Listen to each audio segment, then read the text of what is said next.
if they come to us and that sore is open and we teach them how to heal it and make it a scar, they will do more for us because we did something for them at the spirit level, not the money-making level. And this is, it's very complicated. The greatest among you will be the servant of all. If you find these people and they're wounded or they're broken and you can walk them out of that, they want to be with you, and not so much at a paycheck level, but at a connected level.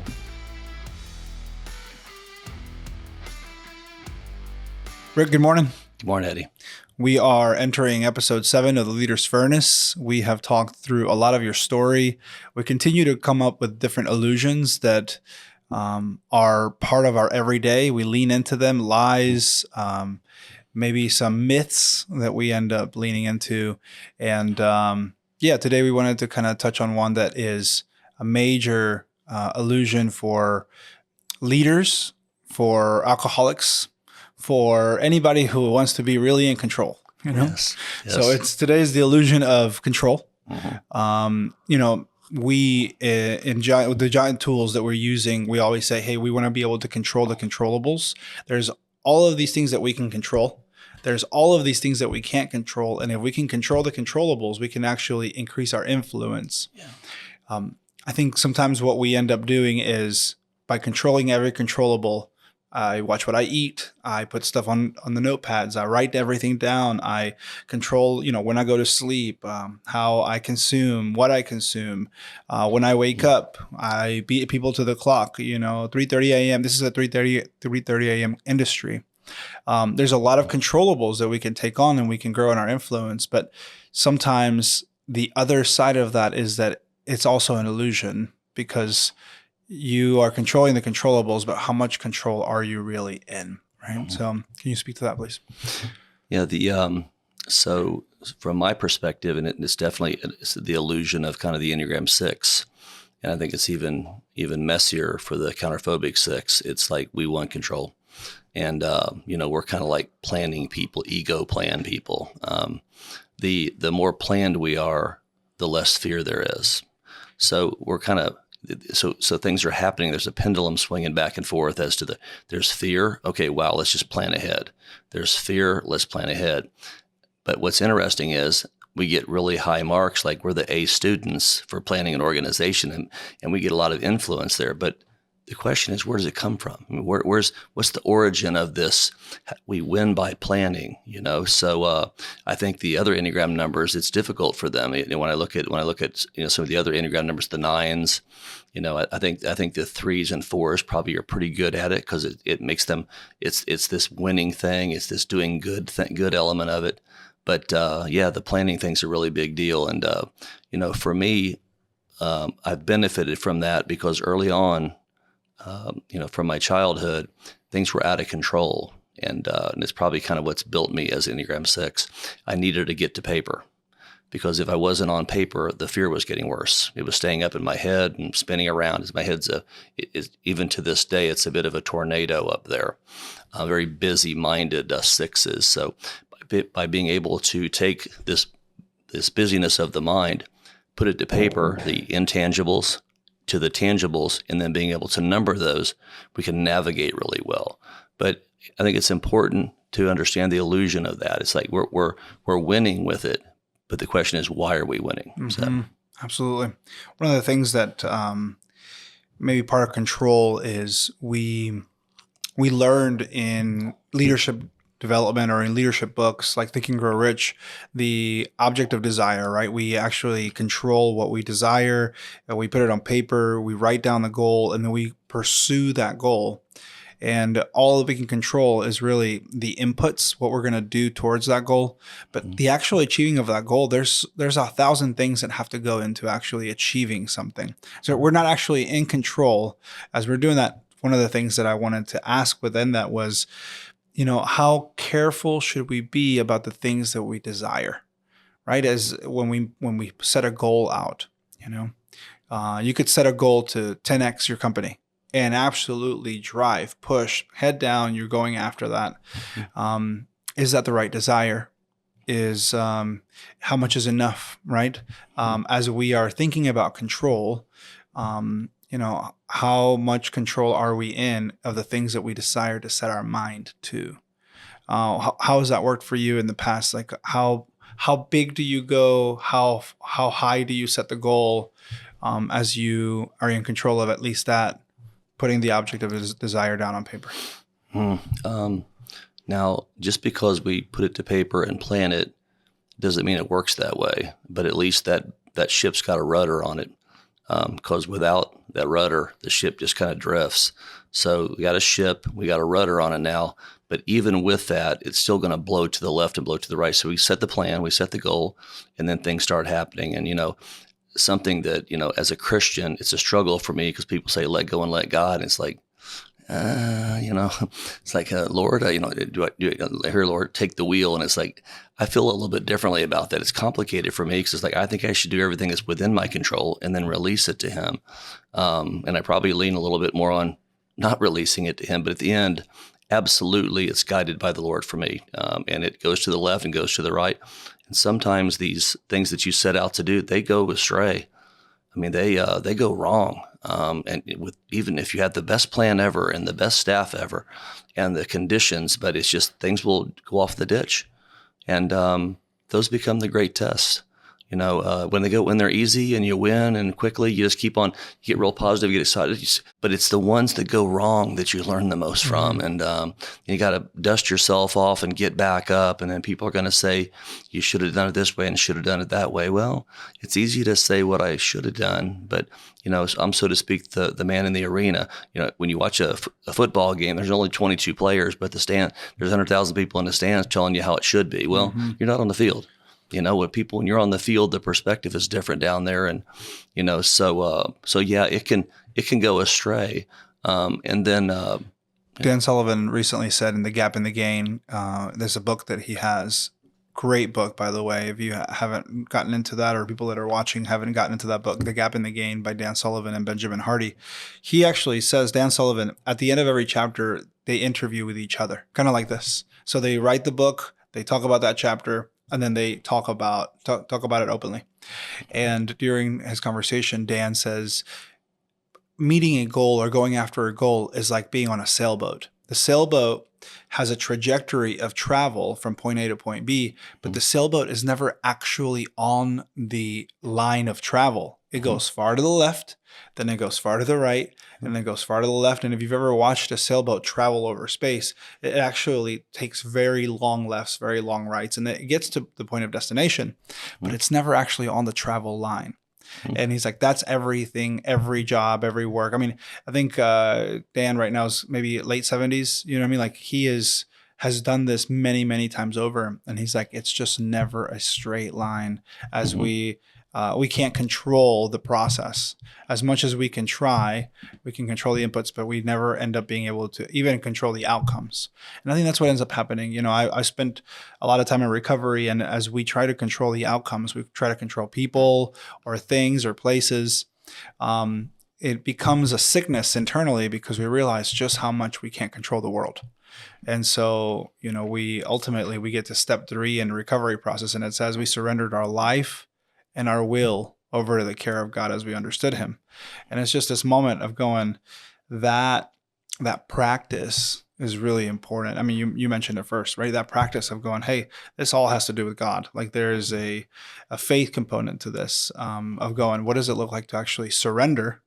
And when in the community here, even in Hampton Roads, as we're talking about surrender, many leaders tell me, they're like, we have a good friend, Tom, you know what I mean? And he's like, I'm not sure I like this surrender word. I don't surrender, He's like, I win, you win, we win. He's like, he's got the win-win-win principle. Yes. He's like, we all win, And I was like, yes. He's like, so I don't necessarily like that word. You know what I mean? But it is because it denotes losing, it denotes operating from weakness. But man, people can visit that, but they jump back out and they're like, let's get back on it and be in control.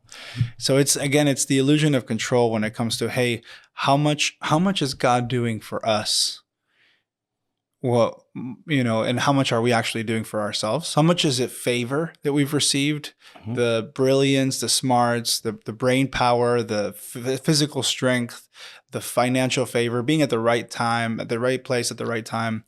I think often we attribute a lot of what we've accomplished to our own ability to control our life, where in reality, I don't know. I'm not sure how often you see that in leaders, right? But and the people that you're surrounded by. But often we can attribute that to ourselves versus, oh, this is something that God did for me, or with me, or to me. In the process. What do you? Well, there's a lot there. The as you get clear, you have a plan, you set a goal, and you begin, and the ship sets sail. The chaos begins. And you're speaking of many inner struggles. You start to succeed because the journey begins and you're going to marker 1, marker 2, marker 3. But as you go, the journey, it's interesting because you start to win, you start to lose, but then there's these internal elements where you start to doubt yourself, or you get really positive, or one day you're really negative, or you're up, or you're down, or you have a day where you're demanding with your staff and you're like, was that the right thing to do? Then some days where you're not demanding enough from the staff. So you start to have all these, as us leaders, we have this, what's that called? There's a syndrome out there where it's like, we're kind of the, where we're like, we feel like we're foolers sometimes. It's like, we feel like we're never enough. And we're like this, we're leaders, but we're like, we're not good enough, and there's a saying they have for that. Yes. But all these things start to happen, and you got to work yourself through the imposter syndrome, because I face that too, and I think a lot of people face it. But so here it's an outside thing happening and an inside thing happening. And I have a lot of people tell me, with me being so controlling and so planning oriented, they're like, well, Rick, didn't God do this for you? And that's a problem for me because yes, but I got to do all I can do and then ask him to do what he's going to do. I don't know what he's going to do. All I can do is apply my best effort, my best energy. But it's interesting to have so many people that want to lean on God first and say, hey, Lord, take the wheel. I'm totally different than that. I'm like, hey, Lord, I've got the wheel. Just tell me where to turn. I don't know. So it's interesting. I run across a lot of Christians. They're like, hey, Rick, you're too controlling. You don't trust God enough. Well, I think some people overly trust it. It's just like, and that's a complicated thing to say, but it's like, I absolutely believe that God is guiding me, but I'm not just going to sit back and wait for lightning to strike and, something to show up on my table. I'm going to apply myself 100% with everything I've got, say my prayers. As I'm encountering these really complex situations, I'm praying more. It's like, Lord, where should I go? Then I make a decision and I go.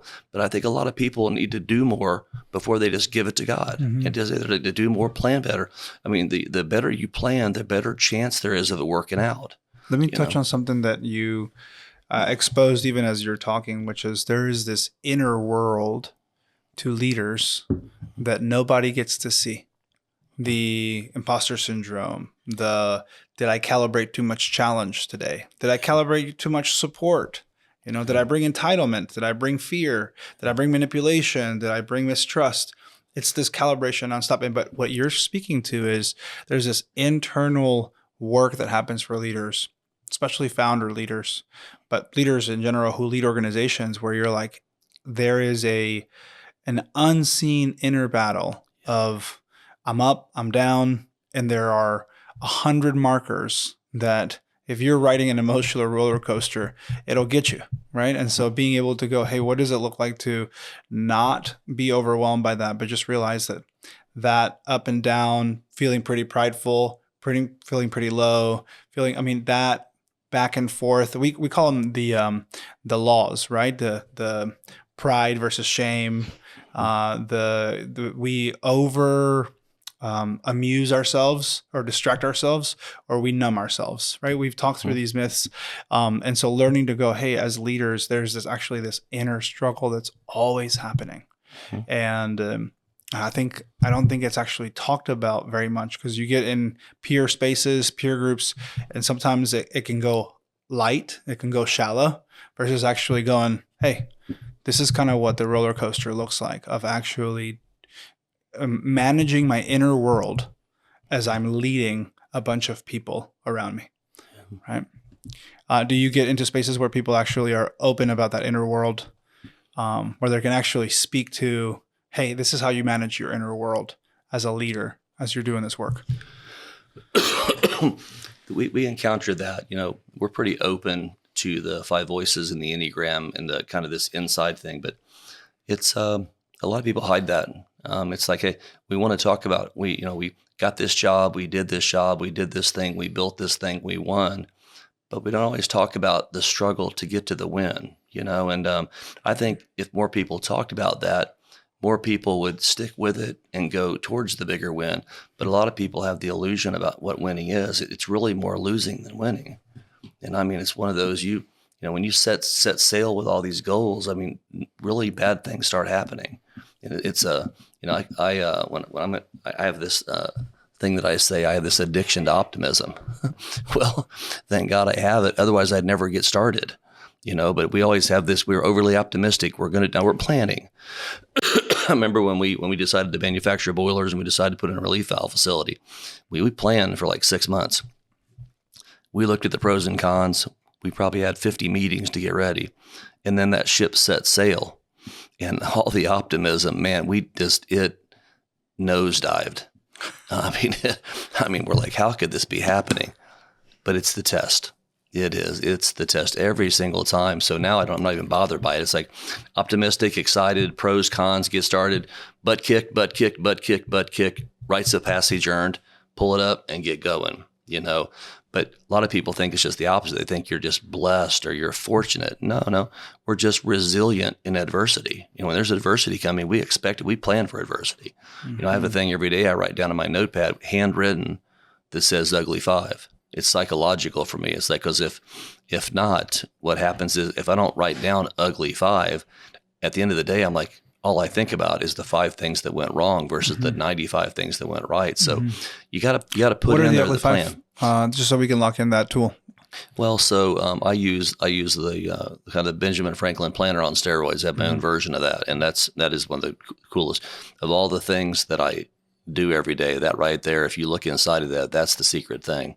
I mean, it is a beast of a tool, and if you have a recorder, and you have the Benjamin Franklin planner, and you have an open mind, then you can really do some stuff with it. So, but what I learned after a while of doing it, maybe after 5 or 10 years, that I kept beating myself up with what went wrong.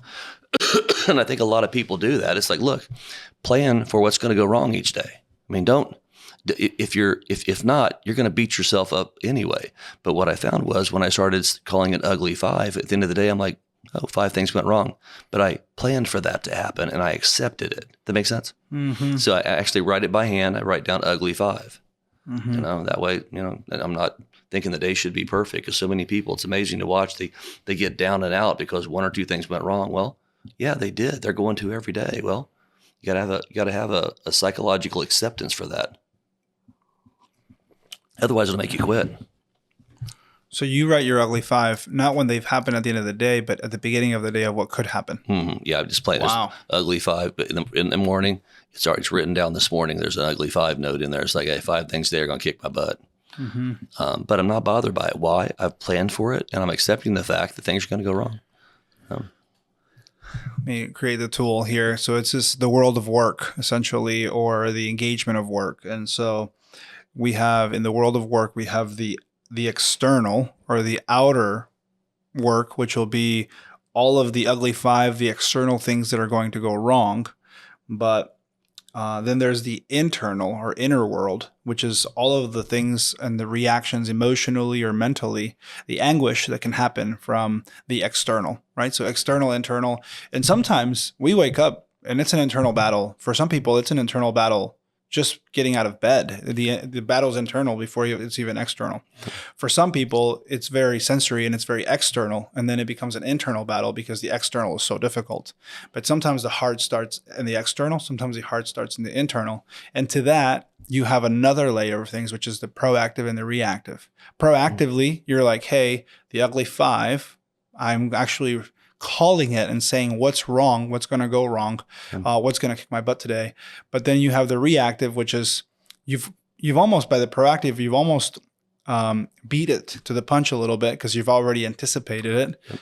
But then even if things that you didn't anticipate and things do happen, then you're actually able to actually write it down and be able to capture what's going on. And so you have tools for proactive and probably tools for reactive, the external and the inner world.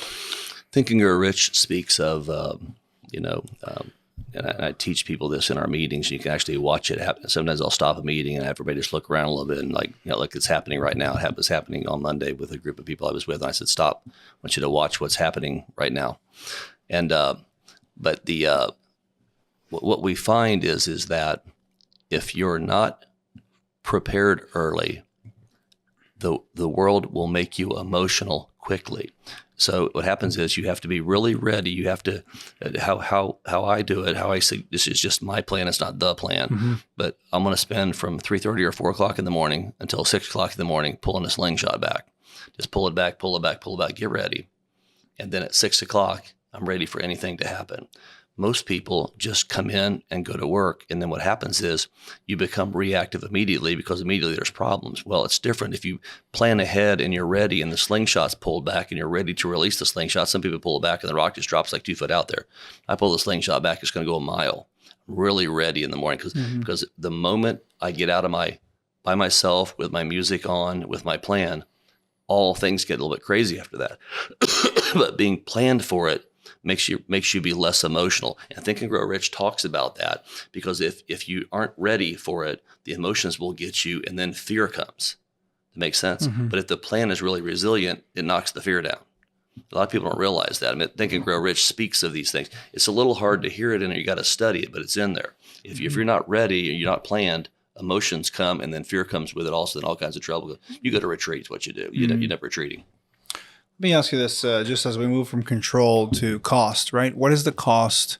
And you're already alluding to it. What is the cost of getting it right? What is the cost of getting this wrong, right? As you are in the leader's furnace, you're learning to be proactive and learning to even control your reaction, right? Because things do happen as well. What is the cost of getting it right and the cost of getting it wrong? Well, if you continue to get it wrong, let's just say you have throughout the week, you have 3 days are wrong and 2 days are right. It's going to break you. You're going to give up. You got to really, persistence. And it talks about Henry Ford and it talks about Abraham Lincoln. They're just really not that good at what they are doing, but they are persistent. And the people made fun of them, and they have their failure information is just incredible. Just they failed and got back up so many times. That's because they have the gift of persistence. Well, they're the Super Bowl persistence people. Well, most people break easier, so you got to be really careful with it because a lot of people don't realize that if you underplan, you're going to break because you're going to get into it and it's going to be a mess. That's why you want to give it all you got to plan. Get some people to interact with on it. Pull back the slingshot and go, and in its best effort. And what will happen is if you have 3 days of bad and 2 days of good, eventually it'll be 3 days of good and 2 days of bad, and eventually 1 day of bad and 4 days of good.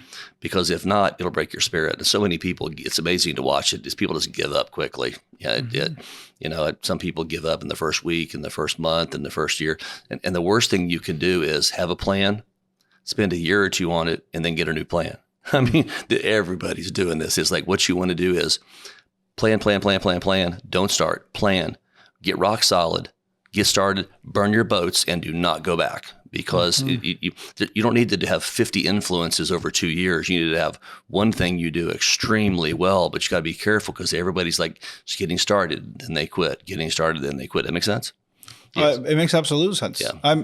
I'm probably, and I've probably had 8 months of being on the downturn of going, this is hard. And it's been a few years. It's been about 4 years. And I'm looking around going, what's the next thing? Is there something else that I can do? Because this is hard, And then the thoughts that come into my mind is we whittle. That's the word that I kind of hung on to. From the Lord, it was the word near. He's like, you stay near to the work, stay near to your people, stay near to the craft, actually become a craftsman in my own world and stay with it. And what I hear you saying is we have to, it's not that we get the work right. It's that we get our process and our system right every day.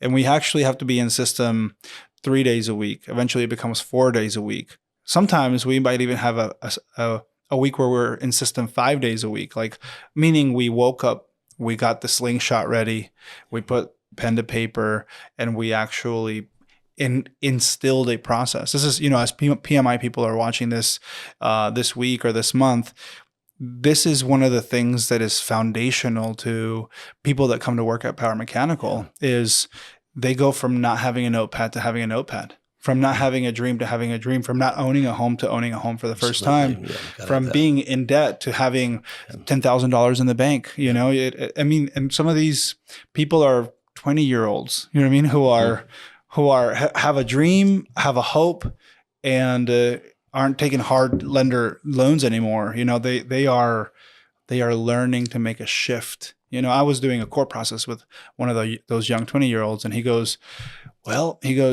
the core process was, if I don't have a lot of overtime, I'm just going to go party, which then it makes me hungover, which means I'm not going to be ready when I do have overtime because I'm not myself. He's like, so what am I going to do? He's like, I'm just going to do some fun things, or I'm going to ask for overtime more proactively. Well, he ended up not being able to go fish and do the things he wanted to do. He got a bunch of overtime, and he's like, I can control what I do when I'm off work so that I'm ready to come to work so that my life can change, because I want my life to change. Mm-hmm. I was just like the shift, right? From I'm going to party, and then I'm not going to show up to work, and I'm going to get fired because I don't have enough hours to. I'm going to work. I'm going to be as healthy as I can when I'm not working so that I can show up to work the next day and be as available as I can for my people. Yeah. And he's a green guy. He's a green seed, right? Yeah. But you see the shift in people's lives. And that's one of the main things that you kind of instill is if you can actually get this right, you actually change your life from chaos and dysfunction to control, or at least controlling the controllables, or being proactive, right? About setting up your day, your work world every day. What we like about that, is that the name's not important. Sure. That process is the same for all of them. We want everybody to own a home. Mm-hmm. We want everybody.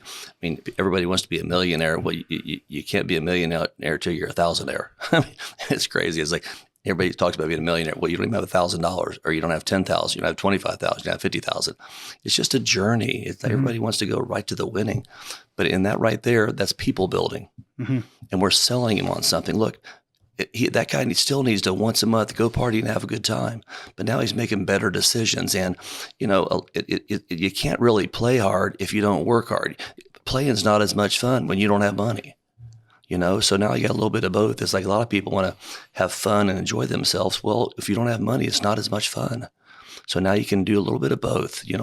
Occasionally have a good time, but work and serve. Now he's got gears in his transmission. So absolutely. Mm-hmm. So last one is calibration, right? Which is, how do you calibrate? And this might be just a founder question, but how it affects your people.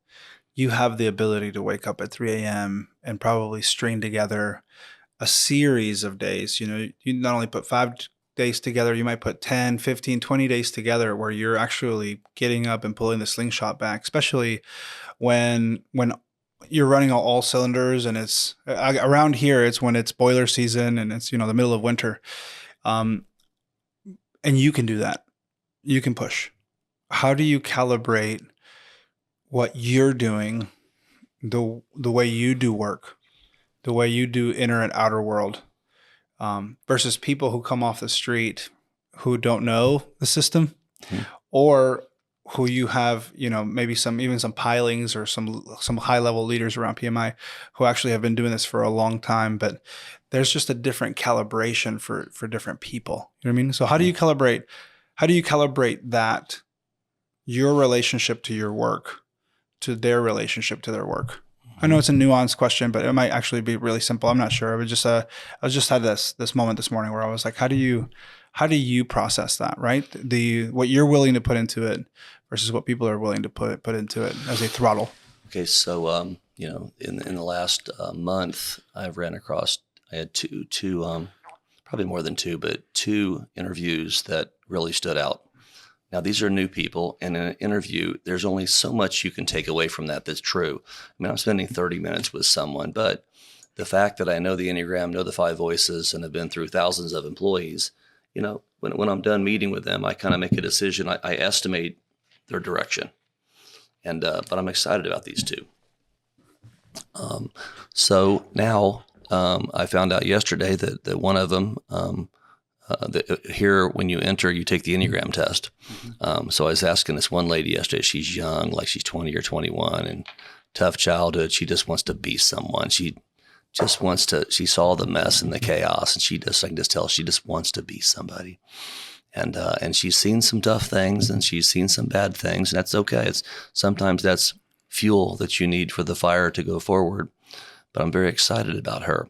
So with that, I have to estimate what I think is going to be a strength and weakness in her going forward.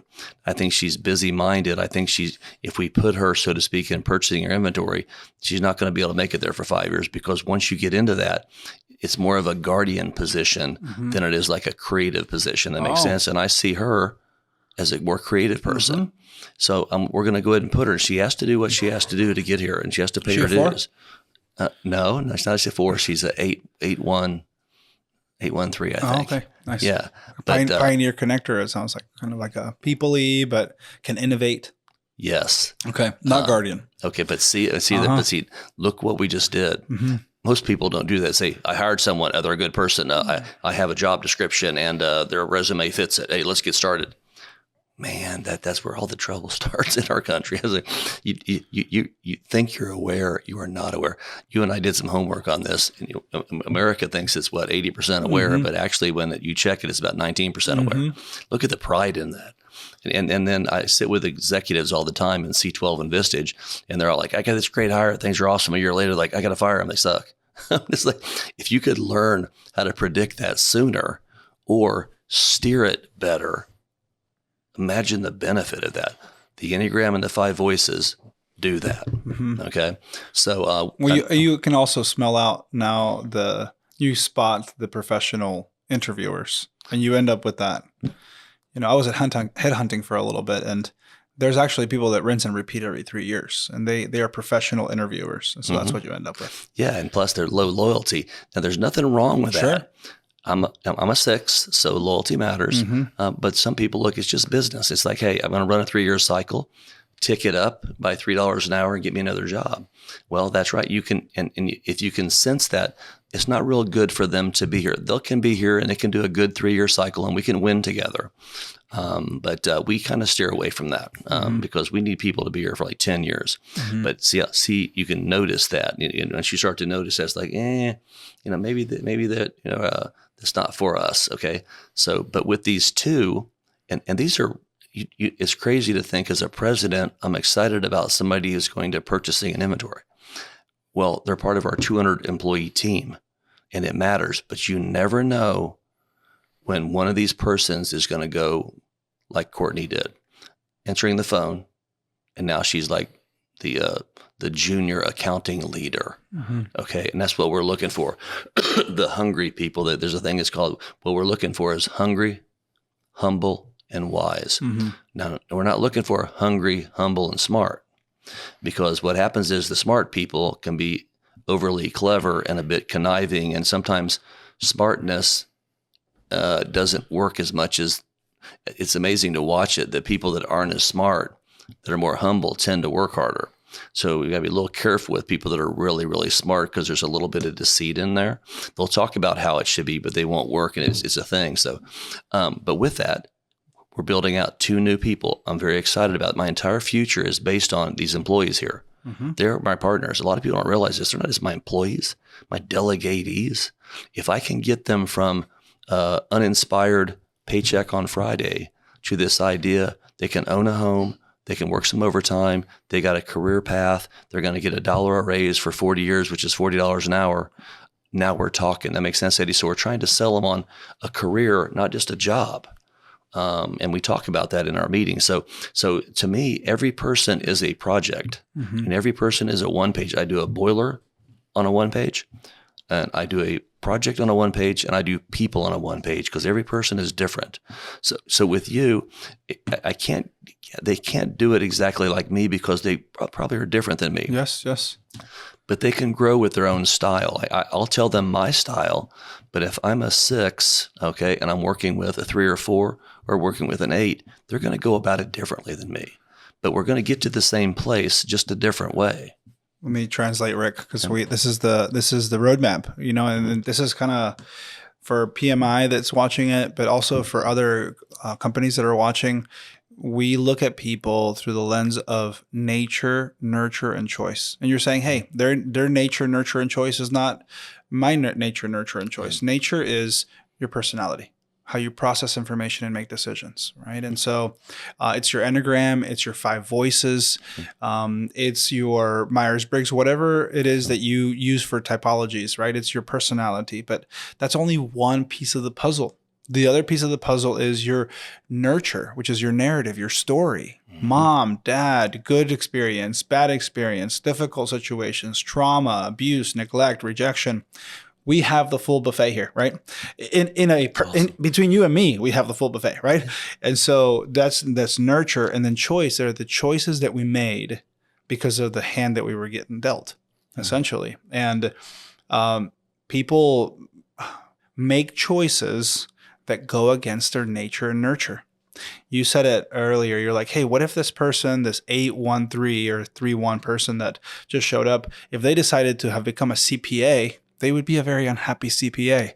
They would do it. Maybe they would get some thrill from being good at it, but they wouldn't thrive the way somebody who is a high C guardian 6 or, guardian 1, would actually lean into that, because some people are actually really excited about that due diligence, that spreadsheets, the work, right? Yeah. And so nature, nurture, and choice is what we're doing and looking at when somebody comes through the door. But we're also looking at, are they mature or immature? Yeah. And you're picking that up as they're going through their story. You can see where it's raw. You can see where it's real still. We ask the question when it comes to maturity or immaturity, is that an open wound? Is that a scab, or is that a scar? Right? Because maturity and immaturity, open wounds, you can tell that there's usually a rawness there, right? And then we look at stress and we say, hey, are they under a little bit of stress, regular stress, moderate stress, or extreme stress? And so when you come across somebody and you come across them under extreme stress, you don't see their personality. All you see is the fire. All you see is the reactivity. And so you don't actually see the gold in their personality. And often, if we're not paying attention, we can miss people's nature, nurture, choice, and we can miss and because of their stress that they're in. And imagine, or pain. If they come to us and that sore is open, and we teach them how to heal it and make it a scar, they will do more for us because we did something for them at the spirit level, not the money-making level.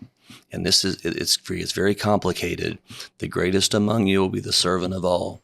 If you find these people and they're wounded or they're broken, and you can walk them out of that, they want to be with you, and not so much at a paycheck level, but at a connected level. So that's kind of what we're trying to do, because most of our country's jaded with the paycheck on Friday thing. I get a paycheck, I'm just a number. Well, I get it. New Produce Shipbuilding is a very big organization. A lot of people say they're just a number. Well, there's a lot of people there. There's 200 people here, and you might be less of a number because you know the owner, but we got to get away from this. I'm a number. Okay. And hopefully they encounter a leader there or here. There's 3 kinds of leaders. There's the ruiner leader, the user leader, and the builder leader. If you're with a user leader or a ruiner leader, it's hard to have upward mobility. What's the difference between the ruiner and the user? Well, the ruiner leader is going to be somebody that's like talking about the company, being negative, divisive, bringing home problems to work, not talking about healing wounds, talking about partying on Friday, having 10 girlfriends, not talking about having a family and being married. That person right there can tend to sell ruining to people. That makes sense. They're not selling upward mobility. They're selling fun, have a good time. They're selling short-term win. There's actually a campaign towards the negative. A campaign towards the come out on Friday. And the leaders, all they do is make mini-me's. And we got to teach the leaders, like, if you're doing that, let's stop that and at least become there's a transaction part at work. Once we agree to a salary and we agree to work 8 hours, we at least do the user part, because you're not working for free. You're getting compensation. What is the user leader? Yeah. So the user leader is like, look, the due diligence is there. They're organized. They're going to tell you what to do. They're the boss. They're in control. They're probably a good technician, also probably a better technician than you at what you're doing. But what's missing? They don't inspire. They don't. The heart part's missing. The trade is there. The hands is there. And the head is there. But the heart is not there. So, and I've been all of these things. I've been a ruiner. I've been a user. And thank God I made it to builder level. But it's just a process we all go through. But people, the connection, if you don't have the connection with them at the people level, that they'll keep it at the user or transactional level. And a lot of times people tell me all the time, you're too close to your employees. You know too much. It's like, look, if they're going to be in my life for 10 or 20 or 30, 40 years, why not let our guard down a little bit? I'm from here. You're from there. Let's just talk about all of it. Tribes. Yeah. Yeah, exactly. There's different tribes. Absolutely. Yeah. You speak of, just so that I can cap that idea, because I thought it was so good, is we calibrate based on who people are. We can't calibrate based on who you are. And it is, I came at it from the point of view of a myth or a problem of like, hey, this is who you are. How do you calibrate that to other people? And you're like, you have to actually know who they are and calibrate to who they are. And that, I know we've said that multiple times in this podcast or in this space, but it is really the way that we lead every single person in our life, our spouse, our kids, our team members, is if we generalize our leadership, we actually are not effective. But if we can actually individualize our leadership to people, then we are effective. But you said it. You said, I have a page. There's a notepad. And you have a page per person. Yeah, per build out. These 2 new employees, there's a page. Yes. There's a page with their name at the top. And that page is dedicated to your intent and your build out of that person. Yeah. Yeah. Yeah. And because they're different. And you got to invest in them differently. And you have to tell them, you have to talk about difference. You have to get past the fact that we're different and say, yeah, we're different. That's a good thing. Okay, so I'm going to approach it bending to the right. You're going to approach it bending to the left. But we're going to get back to the same place. Win-win. Okay, you're going to win with your style, but your style is going to be different than mine. And then sometimes I have to apologize occasionally in our safety meeting, because you know how that works. I'm going to go at it from counterphobic 6 rules and policies, and my hands are moving a lot, and that's affecting the nurturers and the connectors a lot. So it's like, nurturers and connectors, please, grace. Give me some grace here. And it sounds kind of crazy as a president. What are you asking for grace from your team for? Well, when I talk, I actually lose them a little bit. And I don't want to lose them, because I'm not against them. I'm for them. But I got to tell them. It's like, look, this thing that I do has got a lot of discipline in it and a lot of push. And I know that can turn some people off. That makes sense? Absolutely. So, yeah. There's a dangerous word, a 3-letter word that's, in some ways more powerful than most 4-letter words, which is the word for. I think forness, F-O-R, for, is the most expensive commodity element in any team of any organization in the world. It is the idea of being for somebody is literally what keeps countries from going to war or coming back to the table, as we are in the middle of negotiations with other countries right now, as the U.S. Right, but when people feel that you are for them, you are, as a builder, have decided to proactively be for people. It actually takes a little while, but for people to actually accept that somebody is actually for them, because it is rare for people to be for one another. It is rare for leaders to focus more on the people than the processes or the projects that are, or the profit. Or the profit. Yeah. Oof. Yeah. people, it's process, kind of camouflaged in there. project, But Eddie, profit. it's one of those, once you become known as a for person, people will move towards us instead of away from us, and you become attractive. They just like, there's a history there. They're like, once we've built a few apostles and the apostles are speaking, it's like the lady at the well. She leaves and she goes and tells everyone what Jesus did for her. As we build our apostles, like I think I'm up to probably, I kind of consider myself maybe about 55 or 57 apostles. They're telling people about it. They're like, hey, I went to Rick and I had a cut and I had an open wound and I spent 6 months with him in a one-on-one or in basically a mentoring session or a goal meeting, and he closed my wound and turned me out and let me go. That when people start to hear that, they want that. They want to be with people that are for them, and they want to be, and then we have to become, a lot of people don't realize it, if you're angry, your people move away from you. That makes sense. That's how I'm constructed as a sixth. My family had some angry people in it, and now I moved away from them as a sixth, but I wanted to be towards them. So this idea of the for and then being a person that people go towards or away from is critical. A lot of people don't realize that. I think you and I have got to a point where people come towards us because they realize we build enough people and we are for them. So let me pivot to the last part of our time together with a verse, just because I think it encapsulates what you're looking for when it comes to, you're looking for people who are humble, hungry, and wise. Mm-hmm. And they don't know it, but they're looking for a leader that is for them. Yeah. Right. And when you discover that, they end up being the kind of person that you bring to mind when we talk about heroes of your faith or heroes of your life, or people who have made a great impact. People who have made a great impact in my life are the people who have been for me. Right. There's a verse out of the Bible that says in Ephesians 5:17, therefore, do not be unwise, but understand what the will of the Lord is.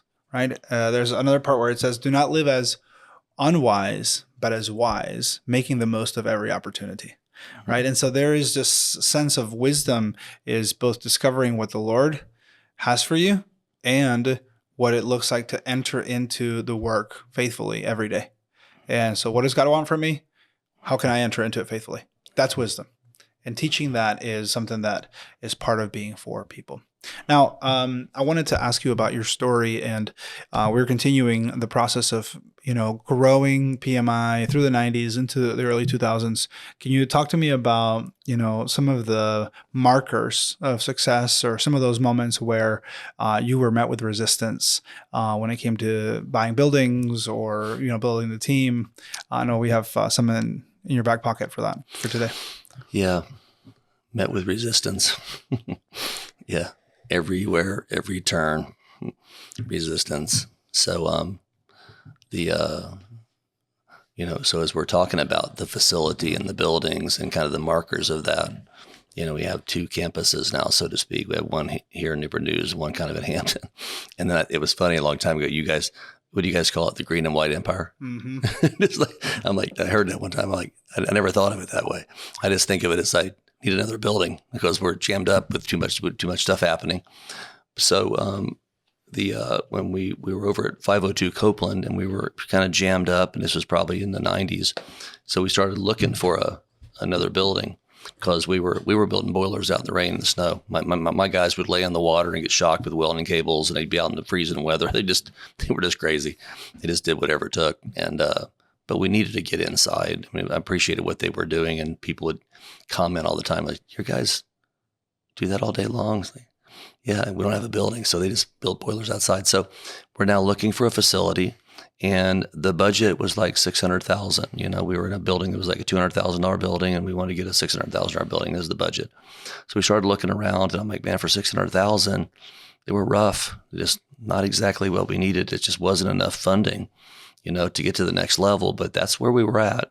So I kept looking and looking, and finally I didn't look at the price. I just heard it was for sale over here at 4811 Commerce Drive. There's a building for sale, and the owner was Leonard Heath. And Leonard Heath, love Leonard Heath, man. Him and I are a lot alike. He's a contractor. He was a roofing contractor, but rough childhood, entrepreneur, first generation millionaire. Love this guy. So I go meet him, and he's already established. He's getting close to retirement, and he's wanting to sell this building and kind of get out of the roofing business and retire. And he's retired and done great there. But I'm meeting with him, and I say, "This is a really nice building. How much you want for it?" He's like, $1.2 million. I'm like, wow, $1.2 million, huh? Okay. Well, my budget's $600,000. He's like, well, Rick, this has been a great meeting, but I don't like you that much. Appreciate the fact you're showing up, but $600,000 our newfound friendship won't cover it. This contractor talk. And I'm like, well, Leonard, I appreciate it. And, wonderful building, love. It's probably more than we need. We need it, but not seeing it, but great to meet you. And we part ways. And, I go look at one more building, and it's another $600,000 rough thing. And then this is like the same day. So then, I'm just very blessed. My phone rings, and a customer we worked with for a long time over in Suffolk, a chemical plant, says, "Hey, Rick, you got a rental boiler here?" I'm like, yeah, I got a rental boiler there. And like, yeah, we want to buy it. I'm like, man, it's awesome. And how much do you want for it? All once it hit me, it's like, how much is the down for 4811 Commerce? And I'm like, yeah, I'll take $250,000 for it, but I'll need to be paid pretty quickly, because and they're like, "Hey, Rick, we're ready to close on this deal right now." I said, "Well, I want the trailer back. I want the trailer back." Like, we don't need the trailer, but you can keep the trailer for 6 months. Go next week, get a check for $250,000. Take it over to Leonard Heath, sit it on the table. He's like, "There ain't no way you did that, Rick." I'm just like, well, I can't say I did it, but all I can say is somebody did it. But I'm sitting here, I'm going to buy this building. He's like, that's unbelievable. So that's the only reason we have 4811 Commerce, because of that happened, and it happened. And it was kind of a thing I was just provided for that day. Again, here we go back with, I'm a very organized person, a very planning person. Some people say I'm very controlling, but there it is. I did everything I could do with my influence, and I left the rest to the Lord. That's what gets lost in translation when we're talking theory of like faith and works and doing and God, and you're like, no, He brought the favor. You did the organization and the planning, but then God did for you more than you could do for yourself in the timing. But you took the risk, and you were stepping into that work, and then all of a sudden, on the back end of that, God is like, "Hey, I got you. I'm going to take care of you." Yeah, I stayed in the faith. I didn't become negative. I didn't become jaded. This is not fair. This is not right. None of that. The whole time $600,000 isn't exactly what we need, and we can't afford it. But I wasn't upset. I wasn't jaded. I stayed persistent, committed. I prayed every day, and it's just next thing you know, a blessing comes. And so that's the only reason. Now we have 6 buildings in this campus. There's 6 buildings here around 4811, and people come here. They're like, "How'd you do that?" One building at a time. All the stories the same. Every building was for sale when I didn't have the money to buy it. It's always like that. And then everybody tells me, because everybody's afraid and everybody thinks things are going to go wrong. Every building we bought, I'm thinking there's 19 or 20 buildings. Everybody said, don't do it. Don't do it. Don't buy the building. You're going to go broke. And it's like every single time. And it's like, no. Well, it's worked out 19 times. It'll work out probably the 20th time, Lord. And some of these buildings, we buy a bigger building now.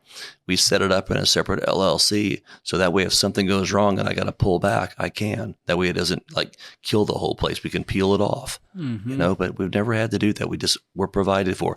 And this is what happens when you wake up and you say your prayers. You're organized. You understand people. You understand yourself first.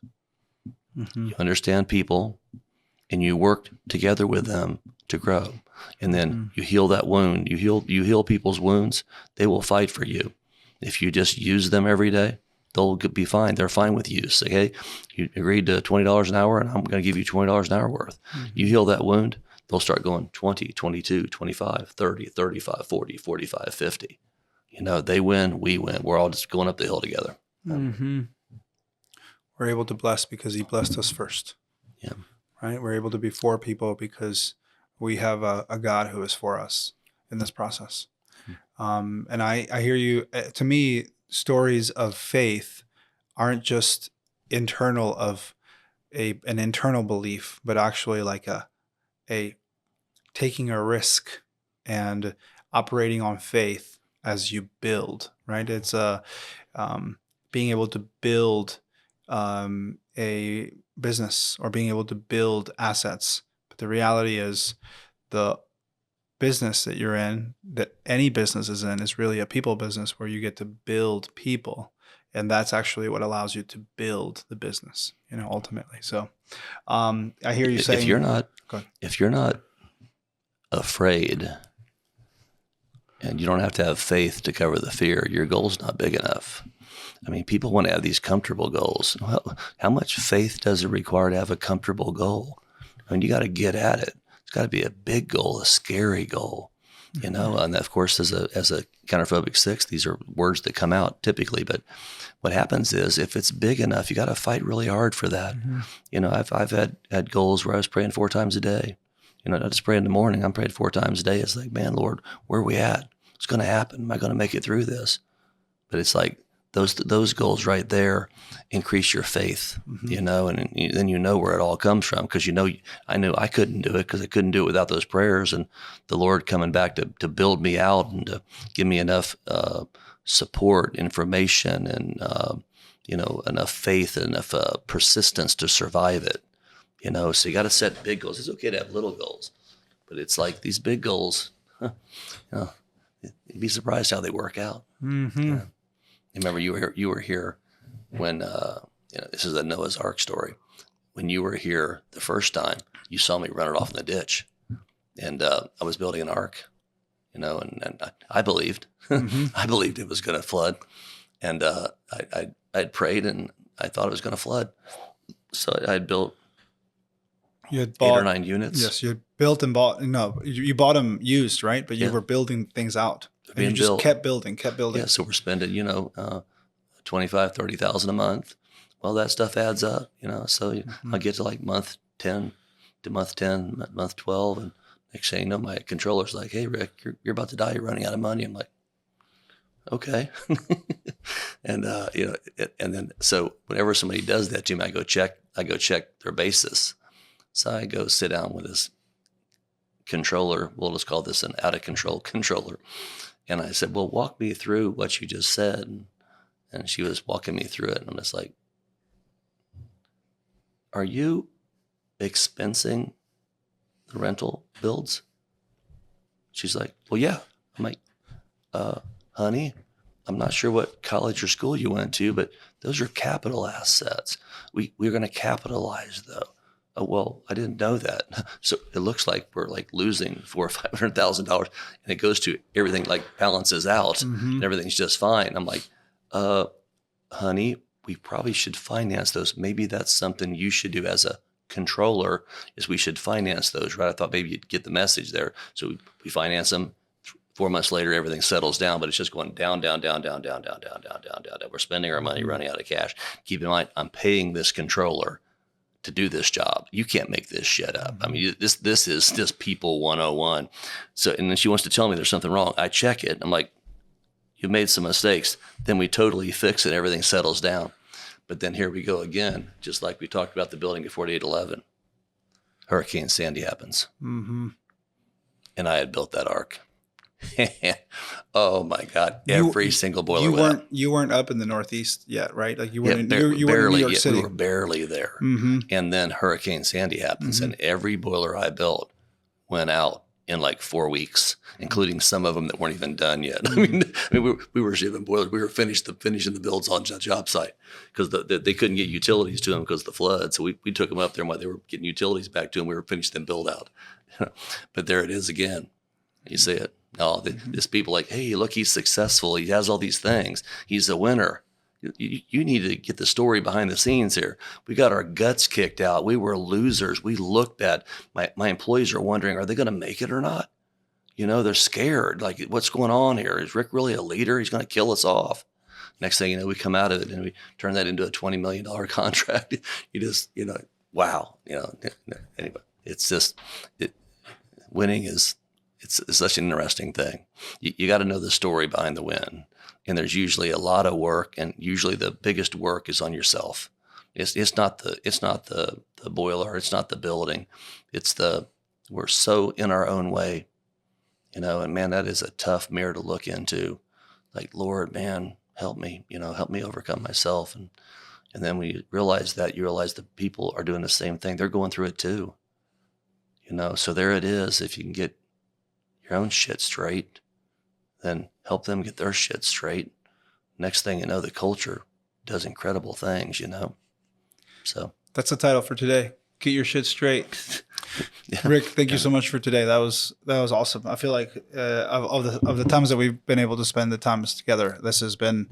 I've learned so much just from even just the proactive, reactive, the inner world, the outer world, and everything that happens. I think people feel that they're alone when they're going through this journey, and that roller coaster that they're in of how did I do?